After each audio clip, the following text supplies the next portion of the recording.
எல்லாருக்கும் வணக்கம். எல்லாரும் எப்படி இருக்கீங்க? நல்லா இருப்பீங்கன்னு நம்புறேன். சமீபத்துல கர்நாடகா மாநிலம் பெங்களூர்ல ரொம்ப குறிப்பா நிறைய கடைகள், அதாவது சின்ன சின்ன பொட்டி கடையா இருக்கட்டும், இல்ல பெரிய பெரிய கடைகளா இருக்கட்டும், மினிமல் யூபிஐ பேமெண்ட்டே கிடையாது.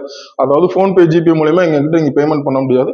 எந்த பொருள் நீங்க வாங்கணும் அப்படின்னா கூட ஹாட்டா ரூபா கொடுத்து தான் நீங்க வாங்கணும் அப்படிங்கிற மாதிரி ஒரு சிஸ்டத்தை மாத்தினதா நியூஸ்ல நம்ம பார்த்திருப்போம். நிறைய சோசியல் மீடியால வந்து நம்ம பார்த்துருப்போம். நிறைய கடைக்காரர்கள் இன்னும் என்ன பண்றாங்க அப்படின்னு கேட்டீங்கன்னா, அவங்களோட யூபிஐ கியூஆர் கோட் இருக்கு இல்லையா, அதெல்லாம் கூட கிழிச்சு தூக்கி வீடியோ கூட நம்ம பார்த்துருப்போம்.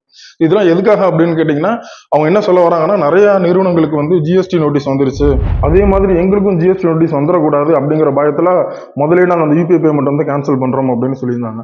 ஸோ இது எப்படி பிரதிபலிக்கப்பட்டிருக்கு அப்படின்னு பார்த்தீங்கன்னா, அந்த ஃபோன்பே, ஜிபே மூலியமாக பணப்பரிவர்த்தனை நடந்தால் ஜிஎஸ்டி வந்து ரெஜிஸ்டர் பண்ணணும், ஜிஎஸ்டி ரெஜிஸ்டர் பண்ணி அதுக்குண்டான டாக்ஸ் கட்டணும் அப்படிங்கிற மாதிரி ஒரு பிரம்மத்தை வந்து உருவாக்கிட்டாங்க. எல்லாம் சோசியல் மீடியா நியூஸ்ல தான். பட் லாஜிக்கா இந்த மாதிரி எல்லா நிறுவனங்களுமே வந்து யூபிஐ ஐடி யூஸ் பண்றது மூலியமா, அதாவது ஃபோன்பே, ஜிபே யூஸ் பண்றது மூலியமா ஜிஎஸ்டி ரெஜிஸ்டர் பண்ணணுமா, ஜிஎஸ்டி ரெஜிஸ்டர் பண்ணி டாக்ஸ் கட்டணுமான்னு கேட்டீங்கன்னா கிடையாது. முதல்ல இந்த ஜிஎஸ்டி என்ன, இது யார் யாருக்கெல்லாம் அப்ளிகபிள் அப்படிங்கிறத நம்ம பார்த்துடலாம். ஆக்சுவலா ஜிஎஸ்டிங்கிறது வந்து 2017ஆம் ஆண்டு இந்தியன் கான்ஸ்டியூஷன் இம்ப்ளிமெண்ட் பண்ண ஒரு டாக்ஸ் சிஸ்டம். அதாவது எல்லா பொருட்களா இருக்கட்டும், சர்வீஸா இருக்கட்டும், ஒரே டாக்ஸ் சிஸ்டம் அப்படிங்கிற மாதிரி கொண்டு வந்தாங்க. ஆக்சுவலா இந்த ஜிஎஸ்டி கீழ இருக்கிற மெயின் 2 கிரைட்டீரியா முதல்ல நம்ம நல்லா புரிஞ்சுக்கணும். முதல்கள் என்ன அப்படின்னு கேட்டீங்கன்னா, நிறுவனங்கள் வந்து ஒரு பொருளை வாங்கி விற்கிறாவோ இல்ல வந்து அவங்களே ஒரு பொருளை உற்பத்தி பண்ணி நேரடியா கன்சியூமருக்கு விற்கிற நிறுவனங்கள். உதாரணத்துக்கு சொல்ல போனா ஒரு ஹோட்டல், அவங்களே வந்து என்ன பண்றாங்கன்னா சில ப்ராடக்ட்ஸ் உருவாக்குறாங்க. அது ஒன்றும் ஃபுட், அதை உருவாக்கி என்ன பண்றாங்கன்னா டைரக்டா கன்சியூமர்கிட்ட கொடுக்குறாங்க. இன்னொன்று வந்து ரீட்டைல் செக்டார்ஸ் எடுத்துக்கலாம். ஒரு நிறுவனத்துல இருந்து வாங்கி அவங்க வந்து ரீட்டைல் பண்ணி விற்கிறது, ஹோல்சேலா வாங்கி விற்கிறது, ஒரு ஷூவா இருக்கட்டும், இல்ல துணி கடையா இருக்கட்டும், இவங்க எல்லாம். ரெண்டாவது ஒரு கிரைட்டீரியா யார் அப்படின்னு கேட்டீங்கன்னா, சர்வீஸ் செக்டார் அப்படின்றாங்க. அதாவது சேவை செய்கிற நிறுவனங்கள்.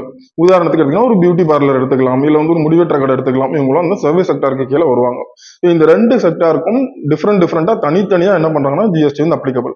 அதாவது ப்ரொடக்ஷன் செக்டார், ஒரு பொருளை வாங்கி விற்கிறாங்க இல்ல பொருளை உற்பத்தி பண்றாங்கன்னு சொன்னா இல்லையா, இவங்களுக்கு வந்து ஒரு வருஷத்துக்கு கிட்டத்தட்ட 40 லட்சத்துக்கு மேல டேர்ன் ஓவர் இருந்தால், 40 லட்சத்துக்கு மேல அவங்க பிசினஸ் பண்றாங்க, வருமானம் இருந்தால் அவங்க கண்டிப்பாக ஜிஎஸ்டி ரெஜிஸ்டர் பண்ணணும்.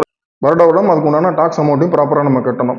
அதாவது இந்த பக்கம் சர்வீஸ் செக்டார் எடுத்துக்கிட்டோமேனால், ஒரு சர்வீஸ் செக்டார் ஒரு வருடத்துக்கு கிட்டத்தட்ட 20 லட்சத்துக்கு மேல வந்து டர்ன் ஓவர் இருக்கு, 20 லட்சத்துக்கு மேல அவங்களுக்கு வருமானம் வருது அப்படின்னா அவங்களும் என்ன பண்ணணும்னா ஜிஎஸ்டி ரெஜிஸ்டர் பண்ணணும். ஜிஎஸ்டி ரெஜிஸ்டர் பண்ணி டாக்ஸ் கட்ட ஆரம்பிக்கணும். அப்போ நமக்கு இப்போ சில இடத்துல டவுட் வருது, என்ன அப்படின்னு கேட்டீங்கன்னா, இந்த யூபிஐ ஐடி மூலியமா சில பேருக்கு ப்ராப்ளம் வருதாமே, அதை வச்சு வந்து ஜிஎஸ்டி கிட்ட சொல்றாங்களாமே கவர்மெண்ட் அப்படிங்கிற கேட்பீங்க.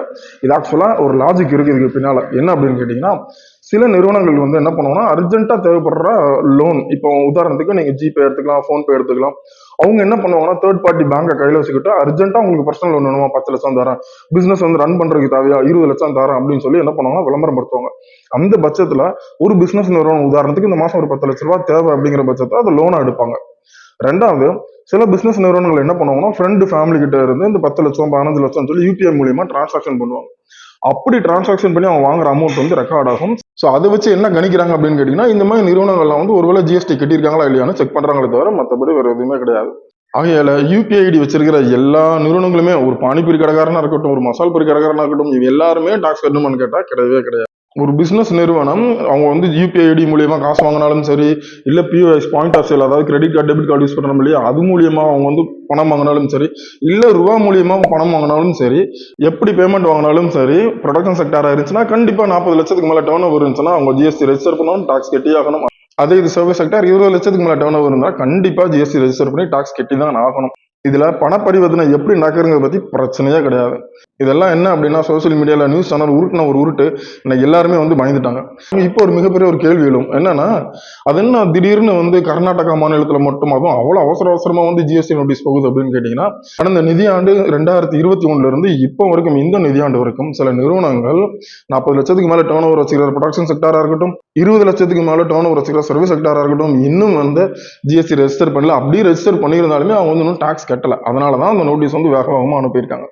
இருந்தாலும் நம்ம எல்லாருக்கும் டவுட், கர்நாடகா கவர்மெண்ட் இப்படி பண்ணிட்டு இருக்காங்களே, மற்ற ஸ்டேட்லாம் என்ன ஆக போகுது அப்படின்னு கேட்டீங்கன்னா, மற்ற ஸ்டேட்ல எதுவுமே ஆக்ஷன் நடக்க தான் போகுது. பட் கர்நாடகால ஏன் இவ்வளவு ஸ்பீடா நடந்திருக்கு அப்படின்னு கேட்டீங்கன்னா, கர்நாடகாவுடைய டாக்ஸ் அபிஷியல்ஸ்லாம் இப்போ ஒரு டார்கெட் வச்சிருக்காங்க. என்ன டார்கெட் அப்படின்னு கேட்டீங்கன்னா, எந்தெந்த நிறுவனங்களும் வந்து அந்த கிரைட்டீரியா பாஸ் ஆகிறவங்களோ அவங்க எல்லாத்தையும் உடனே ஜிஎஸ்டி அமௌண்ட் வந்து வாங்குங்க அப்படிங்கிற மாதிரி. இது ஏன் அப்படின்னு கேட்டீங்கன்னா, கடந்த ஒரு 4 வருடங்களாக கிட்டத்தட்ட 1,20,000 கோடி ரூபாய் வந்து டாக்ஸ் மணி கலெக்ட் பண்ணிருக்கணும், இன்னும் கலெக்ட் பண்ணாம இருக்காங்க.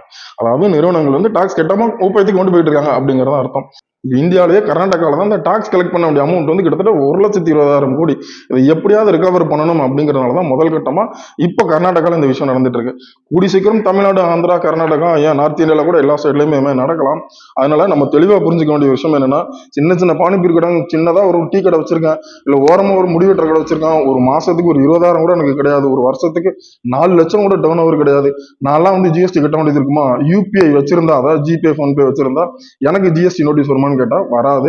பயப்படாதீங்க, தாராளமா போன்பே இல்ல ஜிபே மூலமா இல்ல பேடிஎம் மூலமா எப்படினாலும் நீங்க பேமெண்ட் வாங்க, ஒன்றும் பிரச்சனை கிடையாது. பேமெண்ட் மெத்தடுக்கும் இந்த ஜிஎஸ்டிக்கும் சம்பந்தம் கிடையாது. ஒரு ஆர்கனைசேஷன் எவ்வளவு டர்ன் ஓவர் கொண்டு வராங்க அப்படிங்கறத பொறுத்து மட்டுமே ஜிஎஸ்டி பொருந்தும்.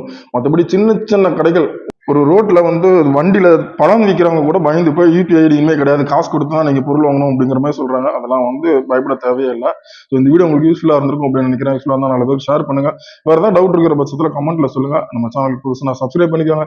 மறுபடியும் இன்னொரு வீடியோல உங்களை சூப்பரா சந்திக்கிறேன். நன்றி, வணக்கம்.